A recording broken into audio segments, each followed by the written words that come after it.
Nome: Paulo Freire. Data de nascimento: 19 de setembro de 1921. Local: Recife, Pernambuco. Cor dos olhos: castanho. Raça: humana.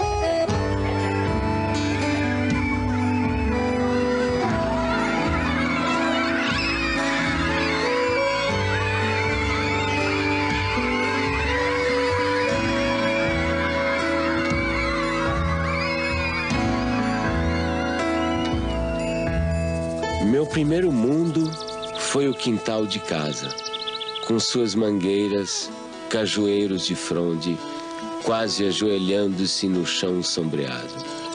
Ali engatinhei, balbuciei, me pus de pé, andei, falei.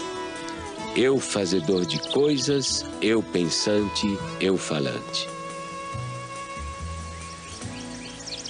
Durante muito tempo, muita gente me pensou em mim ou falou em mim como se eu fosse um especialista em métodos e técnicas de alfabetização de adultos. Não é que eu ache que ser um especialista em alfabetização de adultos é uma coisa inferior. De jeito nenhum, eu acho uma coisa de uma importância enorme. Mas só que a minha preocupação desde o começo era um pouco mais gulosa do que essa. Quer dizer, o que eu buscava já naquela época, nos anos 50, era uma crítica à educação brasileira. Em Angicos, uma pequena cidade no sertão do Rio Grande do Norte, à beira da antiga estrada de ferro, começaram uma revolução. Sua primeira fase durou apenas 40 horas. O alvorecer de autêntica reforma de base que está repercutindo em todo o Brasil e que possivelmente logo envolverá o país inteiro.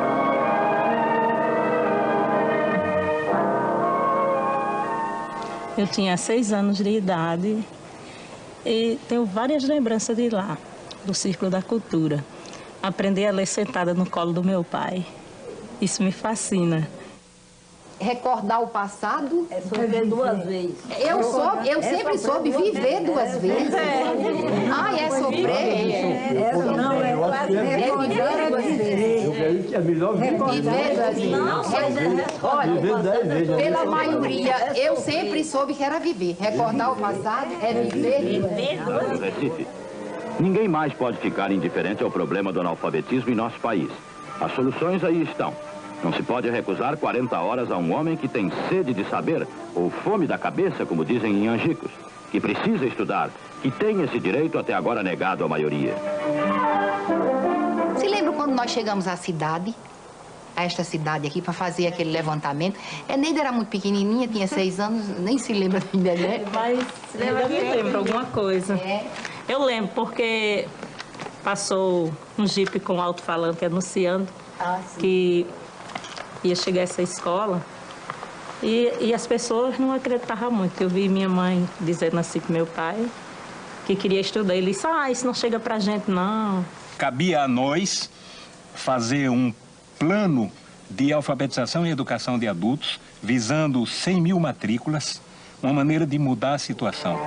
Nós fomos recrutados, participamos de um treinamento e a primeira providência nossa foi nós nos deslocamos para Angicos para fazermos o levantamento do universo vocabular. Então íamos de casa em casa e ao final selecionaram, ele selecionou em Recife as palavras geradoras. No conjunto delas estava contido justamente todos os fonemas da língua portuguesa. Começando do mais simples, por exemplo, em Angicos a primeira palavra geradora foi belota. Então você sabe, belota são 3 sílabas fáceis, mais fáceis, não é? E muito usadas. Então, a partir das palavras, quando nós vencemos todas as sílabas, aí começamos a formar as frases. Olha, a velocidade com que isso ocorre, na primeira aula de alfabetização, quando se vai escrever num caderno, a folha do caderno é insuficiente para escrever 3 sílabas. E o lápis fura a folha do caderno. Naquele momento em que eu comecei a aprender com a classe trabalhadora, o que significava ser uma consciência dependente, uma consciência política dependente. Um ciclo da cultura é o nome que nós demos, Paulo Freire deu, para substituir a classe de alfabetização. Porque na classe de alfabetização permanece aquele sentimento de A sobre B, ou seja, de um professor que dita, um professor que diz, que transmite uma educação bancária, entende? E alguém que recebe. Quando nós chegamos em casa às 10, 8 horas da noite, 7 horas da noite, os meninos estão endiabrados porque não comeram bem, estão sujos, não tem água para tomar banho. Os meninos estão com fome, chateados, cansados, aborrecidos e impertinentes, e nós não podemos deixar de dormir, porque no dia seguinte, às 4 horas da manhã, a fábrica apita para acordar o bairro inteiro. E aí dizia ele: agora, como é que o senhor vai querer que com uma situação como essa a gente tenha o diálogo que o senhor quer? E eu morto, quer dizer, o homem fez naquela noite uma análise de classe que eu não tinha sido capaz de fazer. Noite após noite, 1 hora por dia, aula. E é o voto. Quem vende o voto não pode mais reclamar trabalho. Quem vende o voto é a massa. O povo vota com consciência. A política, né, na época, havia muita pressão, né, aos movimentos sociais e nós estávamos em pleno trabalho de alfabetização em 64, quando houve o golpe. E quem estivesse naquela escola estudando, quando viesse, aí pegava aquele povo todinho e levava, prendia. Sim, aí todo mundo ficou com medo, né? Aí levou. Eu sei que o papai chegou em casa e disse: olha, minha filha, mamãe, você disse que ajunte que for de papel, ajunte papel, lápis, livro e faça um foguinho, bota em cima e toca o foguinho tudinho. Desse mesmo jeito eu fiz.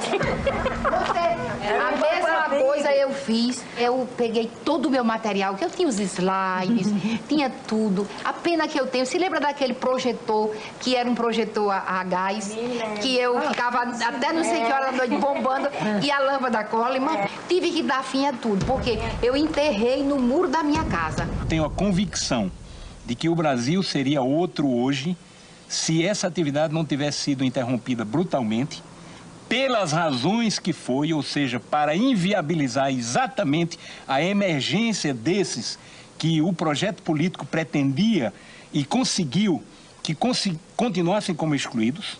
O objetivo foi esse, não foi outro. Não era nada pessoal contra Paulo Freire, contra mim, contra quem participou dessa atividade. E eu sempre me emociono e fico me lembrando, porque aquilo era feito com o coração.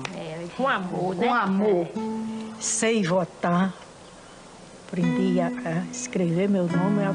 Tive em outras escolas, mas o que mereceu mesmo, que descolou mesmo, que eu me orgulhei em dizer eu não sou mais analfabeto, foi Paulo Freire. Paulo Freire colocou o oprimido na história. Ele deu visibilidade a alguma coisa que estava lá historicamente sendo invisibilizada pela cultura dominante. Então, pondo no palco da história o oprimido, ele estava fazendo um ato revolucionário. A concepção antropológica de Paulo Freire é muito simples. Primeiro, você é um ser curioso. Então, a curiosidade é uma categoria fundamental, principal. Segundo, você é um ser inacabado, incompleto, inconcluso. Portanto, você precisa do outro, né?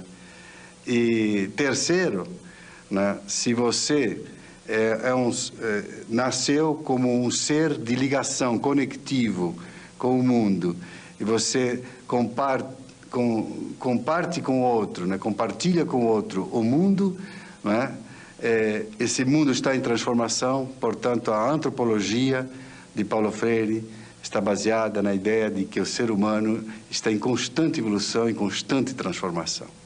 Primeiro, se nós somos um ser curioso, a primeira coisa que vamos fazer é ler o mundo.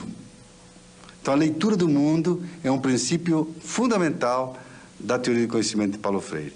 A segunda é a tematização. Pegar aquelas palavras geradoras, aqueles princípios geradores, aquilo que o povo conhece, no caso do método de alfabetização, né? Aquilo que o alfabetizando conhece, e descobrir o que significa.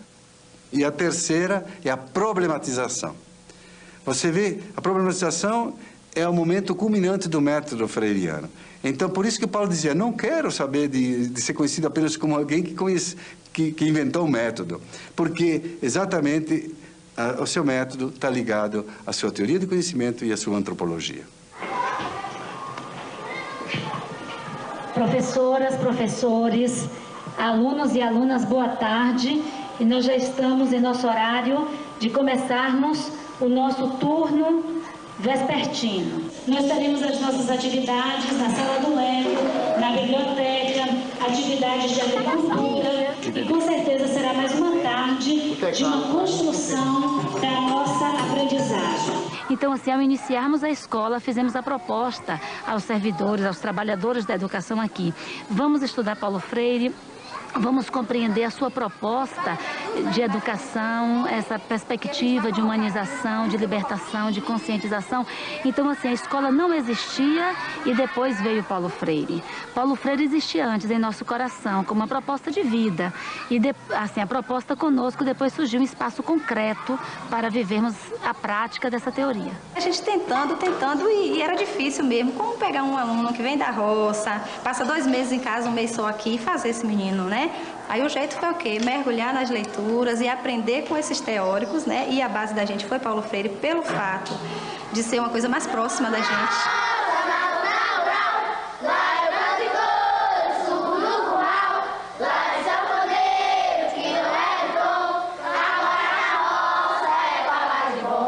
As crianças que nos chegam muito diferentes das crianças que são urbanas.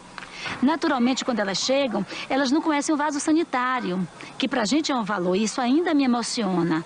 Saber que muitas das nossas crianças tiveram que usar muito tempo o quintal da escola porque não sabiam usar um vaso sanitário. Então elas chegam aqui, às vezes, com um comportamento muito agressivo, né? Às vezes nós temos crianças aqui trazidas pelo Conselho Tutelar, crianças que a gente não conseguia chegar junto, tocar, porque elas resistiam.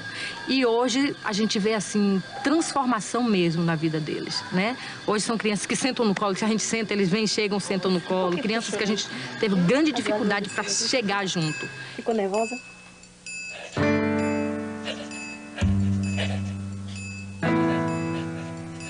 Para mim, o exílio foi profundamente pedagógico. Quando exilado, tomei distância do Brasil, comecei a compreendê-lo melhor. O exílio, rapaz, o exílio me deu muito. Só que o preço do dado é equiparado, a quantidade que tu ganha é a quantidade que tu tem que pagar. O preço é alto, o preço é e foi alto. Olha, eu só não te diria que eu me sentia destroçado, porque afinal de contas é muito difícil que eu me destroce, entende? Mas eu sofri profundamente. Então, havia dimensões da nossa cultura que me fustigavam, como, por exemplo, o gosto da comida. Nós, claro, tínhamos muita saudade do clima, da gente, da língua, né? Mas a estrutura familiar na questão da comida, por exemplo, do universo, né, da cultura, nós tínhamos tudo. Todo dia minha mãe arrumou feijão não sei aonde e galinha de cabidela que ela achava no mercado Las Vegas, trazia e fazia a jeba da galinha. Era uma comida que se você entrasse, era uma casa pernambucana, era uma casa brasileira. E não há como sacrificar a sua identidade cultural. Eu nunca me senti melhor do que ninguém porque sou brasileiro, mas nunca me senti pior do que ninguém porque sou brasileiro.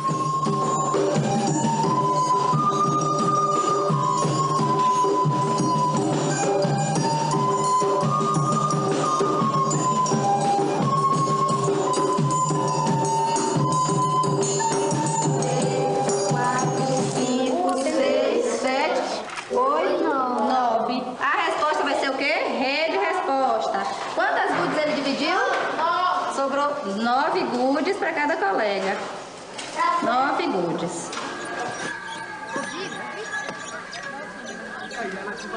Isso aqui é uma ferramenta chamada sacho. Ele tem uma ponta justamente para poder fazer o quê? Para poder fazer a cova, né? Então nós vamos fazer a cova e a beterraba já está aqui. Nessa posição ela não pode entortar a raiz porque senão vai deformar. E aqui nós vamos fazer esse procedimento. Dá mesmo aqui, ó. Pronto, tá faltando. Coloque aí no local, um pouquinho mais, ó. A raiz ficou um pouco baixa. Ao retornarem para casa, eles levam daqui da escola algumas sementes. Cenoura, beterraba, das hortaliças que eles já cultivam aqui. Lá eles têm o objetivo de, ao chegarem lá, passarem para os pais o conhecimento que eles acabaram adquirindo aqui ou então que reforçaram já tendo esse tipo de conhecimento. Lá eles fazem o que fizeram aqui. Alguns já assim vendem, eles chegam falando, ó, a gente ganhou dinheiro, porque eu plantei o coentro, plantei alface, plantei isso aqui. E aí eles vendem isso e ganham dinheiro, né? Aí ensinei a meu pai, a fazer assim como o professor ensinou. E ele sempre ensina, traz a semente da planta, ensina como é que os professores lá ensinam para eles plantar. Eu digo, já aqui nós plantamos diferente. Nós samei a terra toda. Ele, não, mãe, não é assim. O professor lá ensina para nós fazer arleira e samear a sementinha. Depois, se tiver junto, ele vai, arranca um pouco daquela muda para poder ficar mais embastido. Ele sempre conta tudo. O exercício de tornar-se capaz de ler e escrever exige de quem realmente aprende uma postura de sujeito que cria o seu próprio aprendizado. A comunidade freiriana, para nós, né, é esse conjunto de instituições, pessoas que partilham a identidade do legado de Paulo Freire, né? E o que significa isso? Na verdade, são associações, grupos, instituições que vão se formando no mundo. Por exemplo, Portugal e Espanha. Em Portugal ocorreu o Fórum Paulo Freire em 2004, este ano agora, 2006, né, na Espanha. Enfim, são centros de estudos, né, freirianos, né, pesquisas, espaços de formação educacional. Oi, Luísa Cortesão. Primeiro, quero te agradecer muito pela sua contribuição aí de Portugal nesse documentário. Gostaria que você falasse um pouquinho o que é que vocês estão realizando, a experiência freiriana do Instituto aí. Está a ver, portanto, são debates muito aprofundados, muito fundos, sobre questões teóricas que têm que ver com problemas que são sentidos na realidade. Fizemos, o título é exclusão ou exclusões, e fizemos, por exemplo, uma análise de problemas de exclusão social, de problemas de exclusão na saúde, de problemas de exclusão na justiça, de problemas de exclusão no trabalho, de problemas de exclusão na educação, e agora esse ciclo vai terminar com uma análise sociológica da problemática da exclusão. O que te levou a fundar uma cátedra Paulo Freire aí na Suécia, num local em que, digamos assim, há tão poucos oprimidos? Aqui em Suécia, depois dos anos 70, que a gente conheceu aqui a Paulo Freire, há renascimento de interesse. Aqui em Uppsala, há projeto muito interessante de desenvolvimento sustentável, meio ambiente, não? E essa gente está muito interessada nos esquemas de conscientização, ¿no?, de pensamento crítico freiriano. Efectivamente, he trabajado con grupos étnicos oprimidos, incluso grupos indígenas, con camponeses, con operários também, ¿no? São dois traços de personalidade de Paulo. Primeiro, essa generosidade do menino aberto ao mundo sempre que quer conhecer, essa alegria de conhecer o mundo. Segundo, a conectividade, que já é uma qualidade do adulto. Conectividade e a relação. Acho uma definição perfeita para qualquer ser humano decente. Ser um menino é guardar um pouco toda aquela carga de emoção da criança e a conectividade, que já é um projeto das pessoas adultas. Paulo Freire foi um menino da zona rural igual a gente, que aprendeu a ler debaixo da sombra da mangueira, que gostava de ler, gostava de escrever. Foi um homem que queria transformar o mundo. O momento em que o pai estava a trabalhar, né? Na famosa biblioteca, no espaço de trabalho dele, né? Eram momentos assim que as brincadeiras mais ruidosas nossas, né, tinham que ser, né, afastadas, porque o pai, quer dizer, são coisas que ficam assim, né, são mensagens, estás a perceber, que te marcam rotundamente o corpo, né? Ele era uma pessoa frágil à maldade humana. E minha mãe sustentava a reversão disso no sentido: acorda, Paulo! O que é que você está pensando da vida, Paulo? O que é isso? O mundo é isso mesmo, Paulo? O paizinho nunca foi, assim, um pai no sentido de um pai físico muito constante. Não foi, isso não tem problema nenhum, digo isso mesmo, porque assim eu o percebia. Mas, no entanto, estás a ver, quando o desgraçado estava presente, mas ele estava presente com interesa, que, putz, imagina, era amplamente suficiente. Um homem extremamente humano, né? Extremamente bondoso, mas que também sabia ser muito duro quando era necessário com as pessoas, né? Quer dizer, ele tem uma frase dele que diz assim: se alguém quiser me insultar, que me chame de santinho. No campo pedagógico é muito mais atual Paulo Freire, porque a Unesco, por exemplo, colocou os 4 pilares da educação do futuro, né?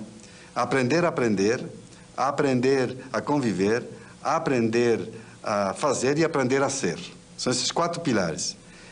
Isso está dentro da teoria do Paulo Freire. Só que Paulo Freire acrescentaria um 5º, aprender por quê. Contra quem, a favor de quem. Ele politizaria muito mais esses 4 princípios, 4 pilares da educação do futuro, evidentemente. Ele sempre coloca a questão do porquê.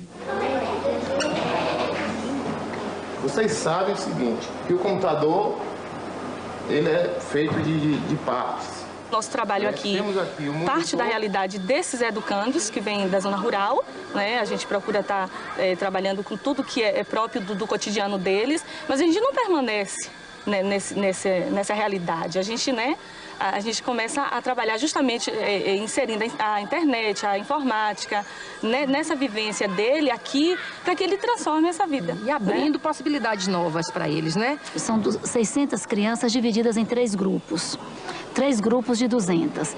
Enquanto nós temos conosco 200 crianças imersas numa educação formal, nós temos 400 crianças em suas casas, sendo visitadas pela equipe itinerante. Então, lá na roça, a equipe itinerante corrige atividades, dá orientações, trabalha com a questão da agricultura, que já é trabalhada aqui, mas fortalecida em casa, porque as crianças ensinam também aos seus familiares, e a equipe itinerante faz uma avaliação desse trabalho, assim, que a escola orienta para o aluno executar em sua casa. 2 mais 5. 7. 4 mais 1. 5.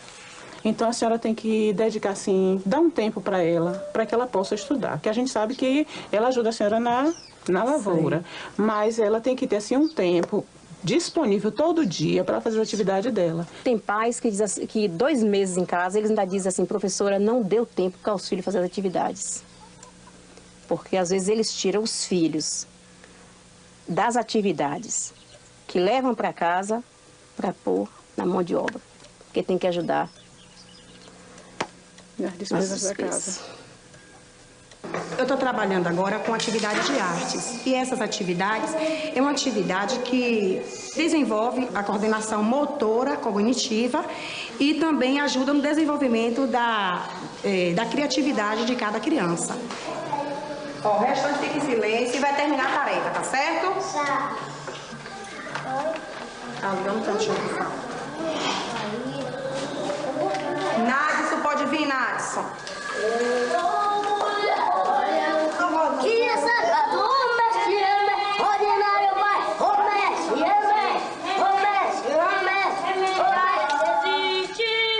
E tomar o banho bem o quê?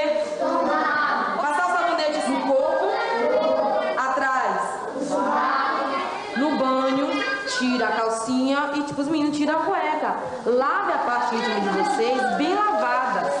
Fica lá sujinho. Aí vai criando sujeirinha, sujeira, sujeira, e daí cria dó.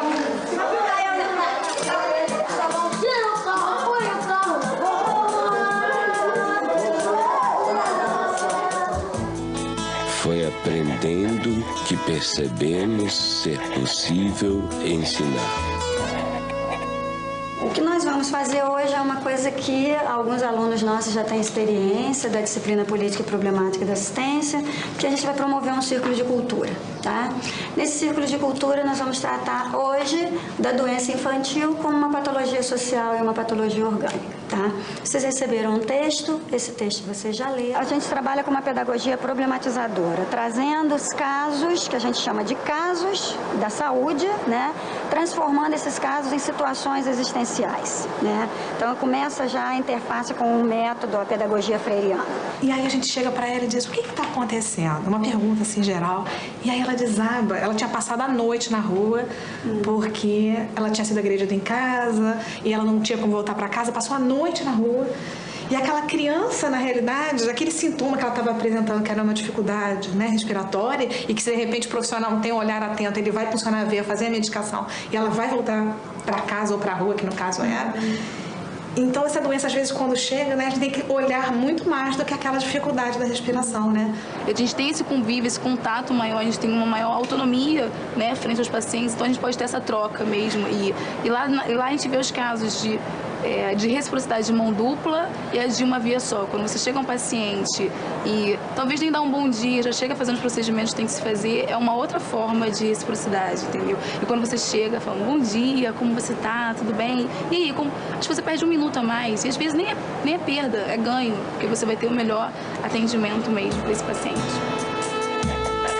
Ensinar não é transferir conhecimento, mas criar as possibilidades para a sua produção ou a sua construção. Quem ensina, aprende ao ensinar, e quem aprende, ensina ao aprender.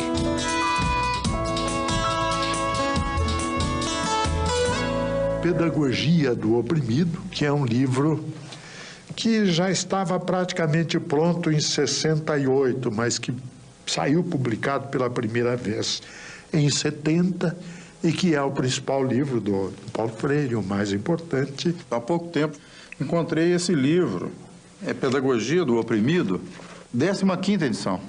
E aí, quando abri o livro, me surpreendi com uma série de anotações do próprio Paulo Freire, do punho dele. Ou seja, é bom até avisar os leitores que a edição autorizada para ser lida mesmo é da 16ª em diante da Pedagogia do Oprimido, porque ele corrigiu o livro todo. Mas o que é mais interessante, isso contesta, é uma das provas do rigor do Paulo Freire com relação ao pensamento. Eu considero a obra de Paulo Freire, e ele também a considerava, eu ouvi depoimentos dele nesse sentido, não como uma obra do terceiro mundo. Ele disse, eu não quero escrever uma pedagogia exclusiva para o terceiro mundo, né? Eu acho que colocar Paulo Freire no terceiro mundo e sectarizá-lo no terceiro mundo significa não querer ver a opressão na sua totalidade que vem do primeiro mundo.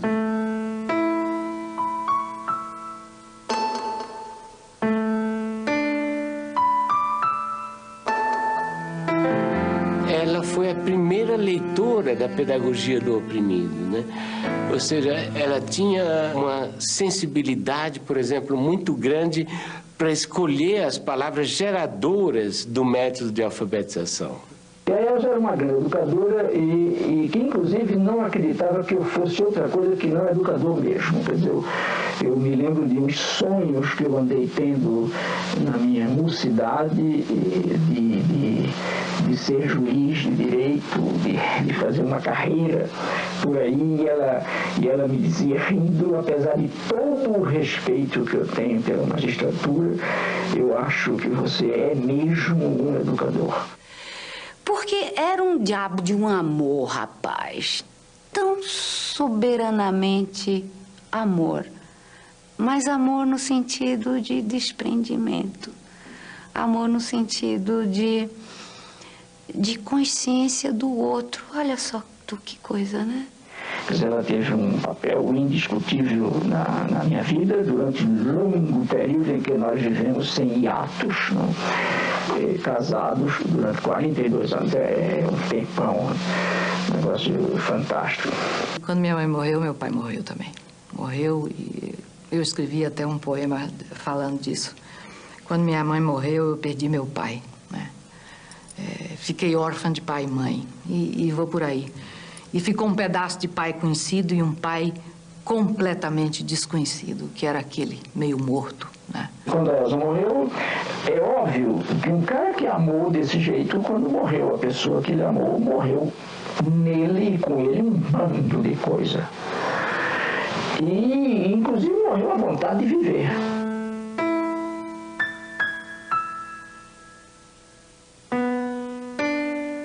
Eu encontrei um Paulo maduro, um homem seguro, um homem cortês, extremamente amoroso, criativo e que se oferecia a mim na plenitude das suas qualidades. Nós temos que educar para sermos seres mais. E o ser mais em Paulo é isso, é ser mais humanos, ter mais qualidade enquanto gente.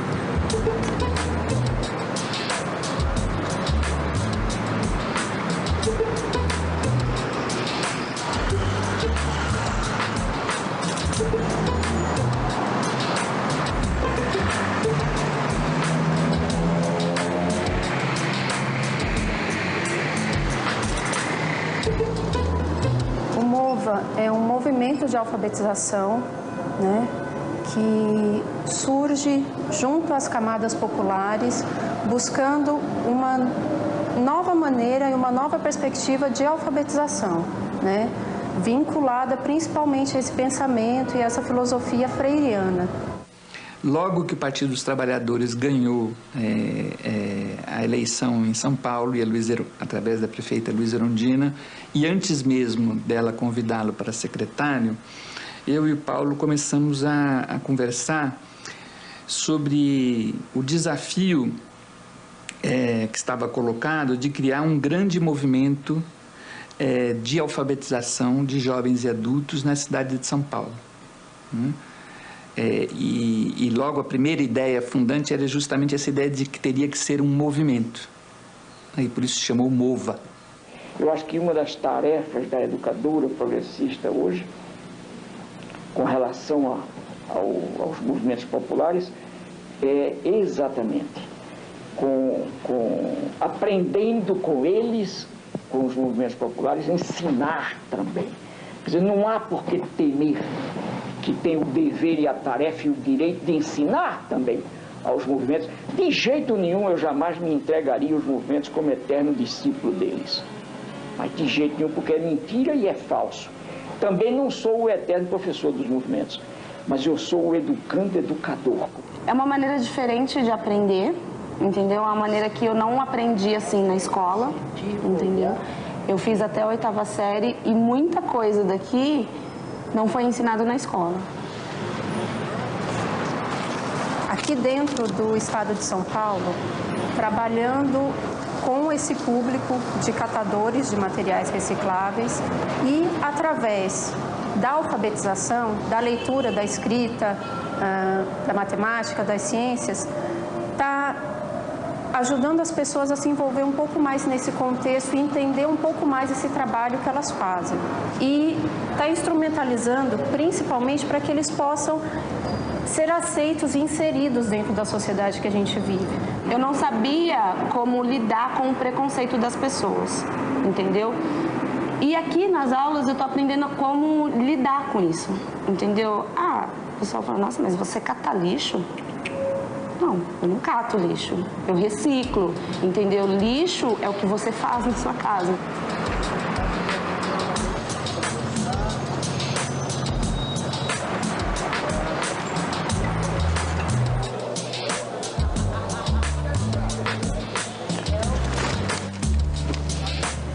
Eu estou aprendendo mais a me comunicar mais com as pessoas, né? Que é um pouquinho fechado e ficar mais extrovertido, né? Por causa da maneira que a gente aprende, né? Não é uma coisa assim que a gente chega na escola e não sabe o que vai fazer. No fim da aula a gente já sai satisfeito porque realizou alguma coisa. Depois que a gente criou essa poesia com esse tema, coletividade, o que teve de importante com isso depois? Muito importante porque a gente é capaz de fazer uma poesia, né? Existe muita criatividade para isso, mas muitas vezes a gente no coletivo consegue conquistar mais ideias, né? Quem quer escrever Tempo Perdido? Minha poesia, estar com você. Sou uma pessoa muito contente e alegre. Gosto de estar perto de vocês. Aprendo a ler, aprendo a escrever. Meu nome é Ailton, sou pobre de dinheiro, mas sou rico de saúde. Sobre as águas do mar e a luz brilhar ali pela rua passar sem saber o que.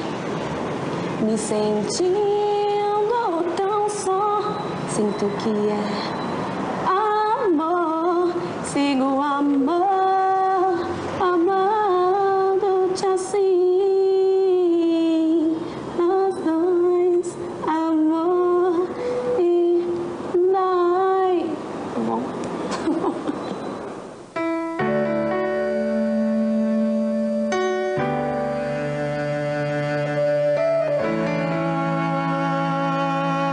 Acho que a gestão Paulo Freire à frente da secretaria marcou, né, para sempre a possibilidade, né, do desenvolvimento de uma educação pública, popular e democrática.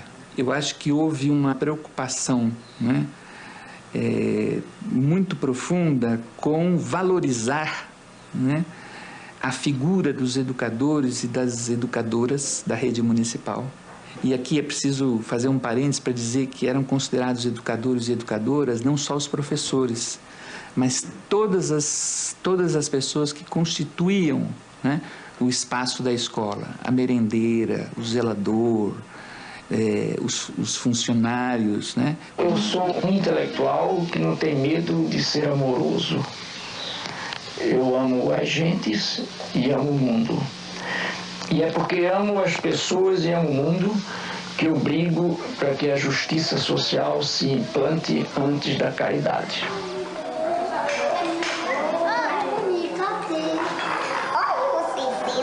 Ninguém começa lendo a palavra, porque antes da palavra, o que a gente tem para ler, à disposição da gente, é o mundo.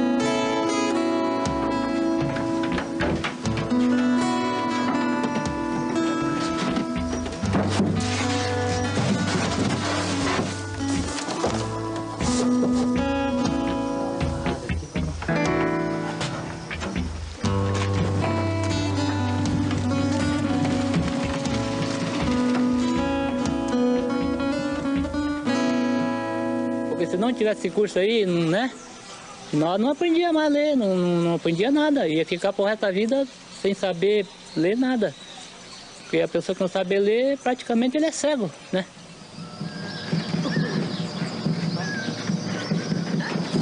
Vamos, peixe.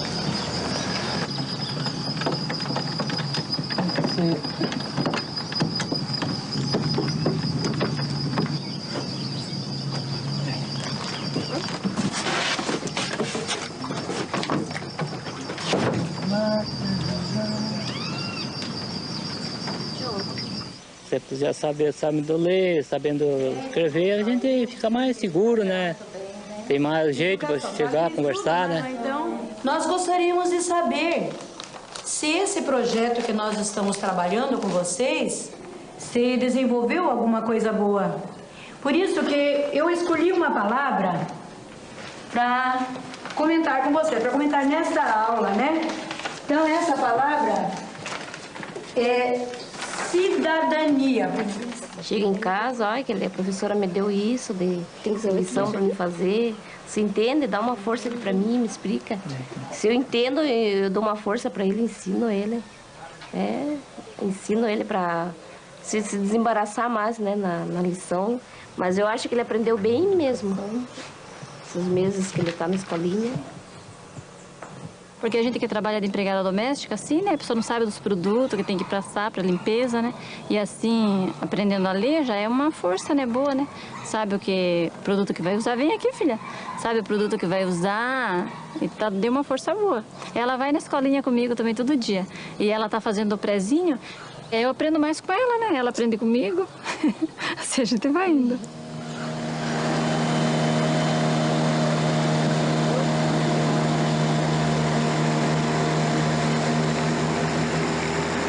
Quando eu comecei a dar aula para eles, eu pensei que eu não fosse conseguir, né? Eu pensei que eu não fosse conseguir devido à dificuldade deles, porque eles chegaram para mim cruz, né? Eu não sabiam nada. Aí eu comecei, passou umas 2 ou 3, acho que não chegou a um mês de aula, chegou uma das alunas e falou: Miriam, eu consegui ir na Previdência Social, sozinha. Eu fiquei até emocionada, né? Quando eu vi assim, né, o Ministério, né? Aí, olhei assim, aprendi a ler. Para mim era uma emoção. Porque na época eu era jovem, eu não tinha oportunidade para estudar, né? Eu só trabalhava. Então, eu dei graças a Deus, né? Por essa oportunidade, né?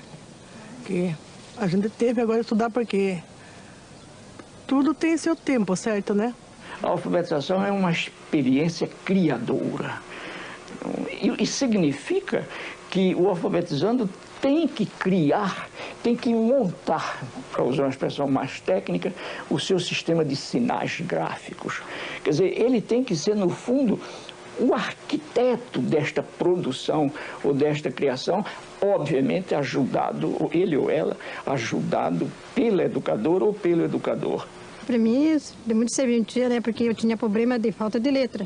Para me escrever, eu comia muitas R, eu trocava assim, sabe? Agora não.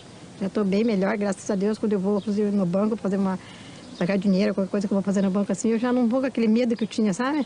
Então eu já vou ciente do que eu estou fazendo, né? Nosso Vale do Ribeira aqui, o Iguape, o que você fala não é necessário para nós aqui, dessas coisas ou de mais alguma coisa que você não falar? Em primeiro lugar, estudo, né? Em segundo, para mim, é emprego. E vindo a indústria, fábricas, saúde essas também. coisas, aí gera emprego. Né?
E outra pessoa aprendendo a ler e escrever pode pegar também pode arrumar um outro serviço melhor, né?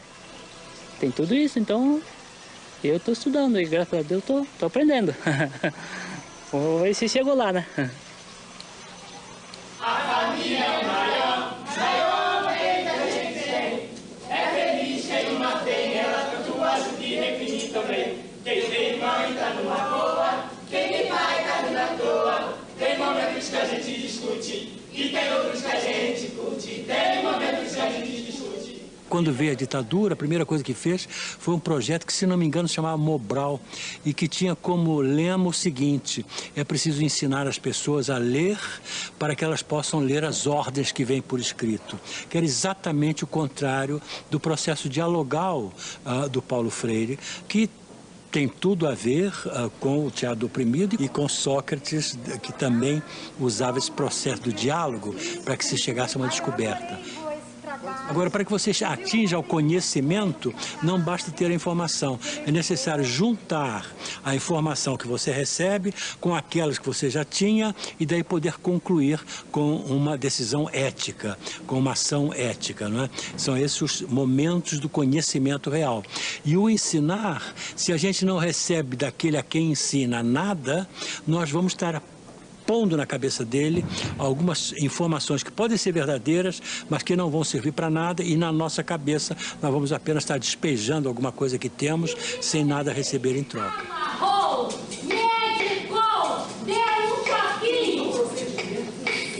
Eu não tenho dúvida nenhuma de que eu não posso ser entendido fora de uma compreensão da ética em mim e da política em mim. Eu acho que nenhum educador, nenhum pensador da educação está afastado disso. Quer dizer, a educação, enquanto formação humana, é um esforço indiscutivelmente ético e estético. Quer dizer, não há como separar também a decência da boniteza. Entende? Quer dizer, a educação, enquanto busca de boniteza, necessariamente procura a decência também, a decência do ser.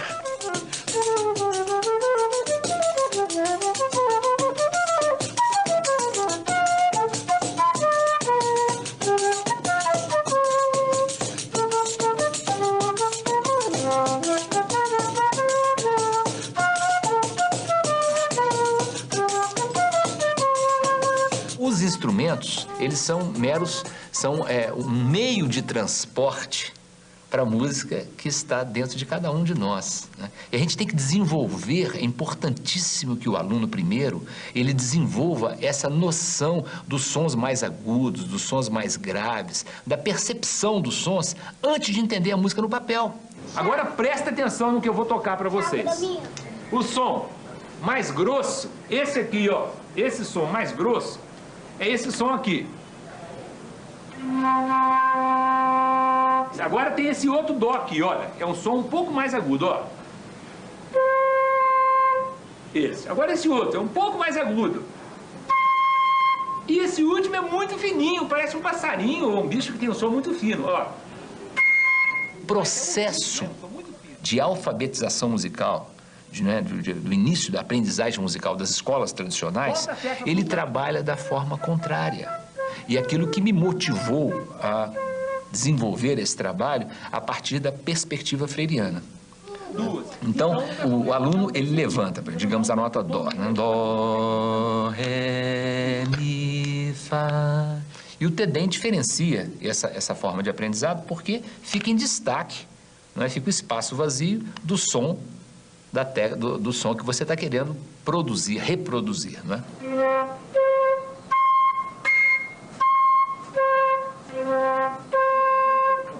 Qual foi?